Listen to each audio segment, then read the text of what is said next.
मैं हूँ सिया और आप मेरे साथ सुन रहे हैं बानी और आहान की कहानी। ये रिश्ते प्यार के। आहान जैसे ही बड़ी सी मुस्कुराहट से बानी को रिप्लाई दे रहा था, वैसे ही उसी समय उसका फ़ोन बजा। आहान ने फ़ोन उठाया और देव की आवाज़ आई। जो भी तुमने मुझे करने के लिए कहा था वो मैंने कर दिया है। अब तुम्हारे ऊपर मेरा बहुत बड़ा एहसान है। ये तो सिर्फ कुछ शब्द ही है, बड़ा एहसान।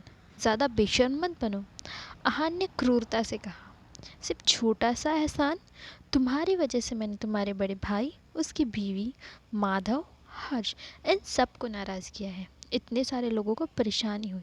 अब तुम मुझे सिर्फ कुछ शब्द कर कर टाल नहीं सकते। आहान, क्या तुम ज़्यादा ही हार्टलेस नहीं हो रहे हो? देव ने खुद के बचाव के लिए कहा। कम ऑन, ज़्यादा ड्रामा मत करो। मुझे पता है कि तुमने बहुत मेहनत की। Thank you for your hard work. मैं तुम्हारे लिए मैं तुम्हें अपनी तरफ से खाना खिला दूंगा, ठीक है? ज़्यादा अभी रो मत, सिर्फ खाना। तुम इतने कंजूस कैसे हो रहे हो? देव लगभग कूद ही गया था। हे आहान, तुम बहुत बुरे हो। मैं तो बहुत शॉक्ड हूँ। क्या हम अभी भी दोस्त हैं? देव ने नाटक करते हुए कहा। आहान की हंसी छूट गई। यूजलेस कही का। वेल, ज़्यादा दुखी होने की कोशिश मत करो। आहान, क्या मतलब है तुम्हारा? तुमने अचानक से वीसीआर वीडियो क्यों तैयार किया? क्या तुम्हें पहचान जाने का डर नहीं है? क्या तुमने मुझे पहचान लिया? आहान ने पूछा। मुझे तुम्हें पहचानने की ज़रूरत नहीं है। मुझे तो तुम्हारे अंदर की लालच की खुशबू तो स्क्रीन से भी आ रही थी। देव ने बहुत जहरीले शब्द कहे। वैसे क्या तुमने ये सब शर्मा फैमिली के उस छोटी सी लड़की के लिए किया है? शायद नहीं। कम ऑन यार, ना मत कहो ना। मुझे पता है कि तुमने ये सब उसके लिए किया है। क्या तुम्हें डर नहीं है कि कल की हेडलाइन में तुम्हारे बारे में लिखा होगा? वैसे मैं तुम्हें याद दिला दूँ, अगर किसी ने तुम्हें आज गौर से देखा ना तो शायद तुम एक्सपोज हो सकते हो। डोंट वरी, ये कभी भी नहीं होगा, आहान ने पूरे कॉन्फिडेंस से जवाब दिया। मैं एक और बात तुम्हें याद दिलाना चाहता हूँ। माधव ने आज अपनी सारी इज्जत गवा दी। वो अपना सारा गुस्सा मिस बानी पर ही निकालेगा। और मुझे ये भी एहसास हो रहा है कि वो दोनों मिस्ट्रेस भी अपनी पूरी ताकत शर्मा फैमिली में रहने के लिए लगा देंगे। अगर ऐसा हुआ तो तुम्हारे बानी ने जो किया वो सब कुछ व्यर्थ नहीं हो जाएगा क्या? मैं भी यही सोच रहा हूँ। माधव उस मिस्ट्रेस को रहने के लिए ज़रूर कहेगा, पर कल वो अपना इरादा ज़रूर बदल देगा। माधव ने आहान ने हंसते हुए कहा। शर्मा परिवार में माधव सड़े हुए फेस से स्मोक करके सोफा पर बैठा हुआ था। जूली और रिया उसके अपोजिट बैठकर रो रहे थे। जब से वो आए थे उन्होंने अपनी पूरी जोर लगाकर बस बानी के आज के इंसाम का इन बानी पर आज के स्कैंडल का पूरा इंसाम लगा दिया। वो बस यही कह रहे थे। बानी ने सारी सिचुएशन के बारे में सोचा नहीं, और वो बहुत ज़्यादा शातिर है। सिर्फ उसके नतीजे की वजह से आज उसने अपने पापा की अवहेलना की और उसकी इज्जत खराब की। बैंक्वेट में वानी के आक्रामक रूप को देखकर और उसमें थोड़ी सी भी उस पर दया नहीं दिखाई, ये सोचकर माधव के दिल में गुस्सा भर गया। जूली माधव को बहुत अच्छी सी जानती थी, इसीलिए वो आग में घी डालने का काम करने लगी। कोई बात नहीं, अगर रिया और मुझे यहाँ से जाना पड़ा, वैसे भी हमें बाहर रहने की आदत है। हमें तो बस तुम्हारी चिंता है माधव।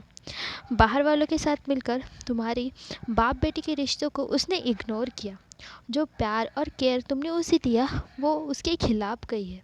पर आज के बाद वो और ज़्यादा खतरनाक और ख़राब पर आज के बाद वो और ज़्यादा खतरनाक और सिचुएशन ख़राब करेगी। ऐसा हुआ तो उसके सामने तुम्हारी क्या इज्जत रहेगी? वो तो उसके मन में जो आएगा वही करेगी। तुम्हारी भी बात नहीं मानेगी अब। ये सारी बातें माधव के विचारों से बिल्कुल मिलती जुलती थी। यह सोच के कि कैसे आज हॉल में सभी लोग उसे अजीब तरीके से देख रहे थे, माधव ने अपनी दांत किटकिटाकर अपने मुंह से दो शब्द निकाले। उसकी इतनी हिम्मत! क्यों नहीं होगी उसकी हिम्मत? आज देखो उसने कैसे सबके सामने तुम्हारा तमाशा बनाया। उसने हम पर इल्ज़ाम लगाया कि हमने उसका किडनैप किया है और उसकी रिपुटेशन ख़राब चाहते थे। मुझे देख के बहुत दया हुई कि आज कैसे तुम्हारे ऊपर तुम सारे लोगों ने तुम्हारी बेइज्जत की। अगर मेरे हाथ में होता तो मैं तुम्हारे लाइफ में कभी नहीं आती। ये सारा मेरा कसूर है। माधव, तुम अपना ध्यान रखना। हम अपना सामान पैक करते हैं और यहाँ से चले जाते हैं। जूली ने ये कहकर नाटक किया कि वो रिया के साथ पैकिंग करने जा रही है, पर माधव ने उसे रोक दिया। तुम्हें यहाँ से जाने की कोई ज़रूरत नहीं है, यही रहो। मैं भी देखना चाहता हूँ कि वो बदमाश क्या कर लेगी। मुझे नहीं लगता कि ये अच्छा आइडिया है माधव। माधव के शब्द सुनकर रिया और जूली बहुत ज़्यादा खुश हुए, पर उन्होंने फिर से नाटक किया। क्या प्रॉब्लम है इसमें?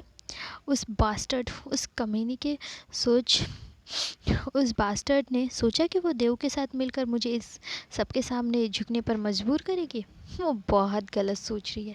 ये मेरा घर है। मैं जिसे चाहूँ उसे दे सकता हूँ, मैं जिसे चाहूँ उसे रास ला सकता हूँ और यहाँ रख सकता हूँ। अगर देव पावरफुल है, पर क्या वो मेरे घर का भी चार्ज ले सकता है? नहीं। ज़्यादा से ज़्यादा वो मुझे बैंक्वेट में ज़्यादा से ज़्यादा मैं तुम्हें अब अपने साथ बैंक्वेट में नहीं ले जा सकता। जब माधव ने ये कह दिया था तो रिया और जूली रहने के लिए वहाँ मान ही गए। जब वो ऊपर अपने कमरों में वापस गए, दोनों एक दूसरे की तरफ मुस्कुरा रहे थे। रिया ने सुकून से कहा, मॉम, जैसे हमारी उम्र बढ़ती है वैसे हम होशियार होते हैं। मैं आपको आज सल्यूट करती हूँ। You are the best. ये तो छोटी सी बात है, कोई नहीं। बानी, उसकी हिम्मत कैसे हुई हमारी खिलाफ जाने की? चुड़ैल कहीं की, हमारे खिलाफ साजिश रचेगी। वैसे जो हमारे खिलाफ जाते हैं उसकी एंडिंग अच्छी नहीं होती। वो भी उसकी माँ की तरह ही तड़प तड़प कर मरेगी। मॉम, क्या नंदिनी बीमारी की वजह से नहीं मरी थी? जूली की बात सुनकर रिया खुद को पूछने से रोक नहीं पाई। बीमारी की वजह से? अच्छे से सोचो, क्या ये मुमकिन है कि नंदिनी जैसे हेल्दी औरत अचानक बीमारी से मरेगी? ये हुआ क्योंकि हमने ऐसे किया। जो नानी खाना बनाती है, वो खाना ऊपर ले जा रही थी, पर जब वो दरवाज़ा नॉक करने ही वाली थी उसने अंदर से ये बातचीत सुनी। ये सुनकर उसका हाथ जो दरवाज़ा खटखटाने वाला था वही जम गया और एक अविश्वसनीय लुक उसके चेहरे पर आ गया। फ्रेंड्स, अगर आपको कहानी पसंद आ रही है और बानी की और आहान की केमिस्ट्री आपको और ज़्यादा सुननी है तो लाइक और सब्सक्राइब करना मत भूलिए।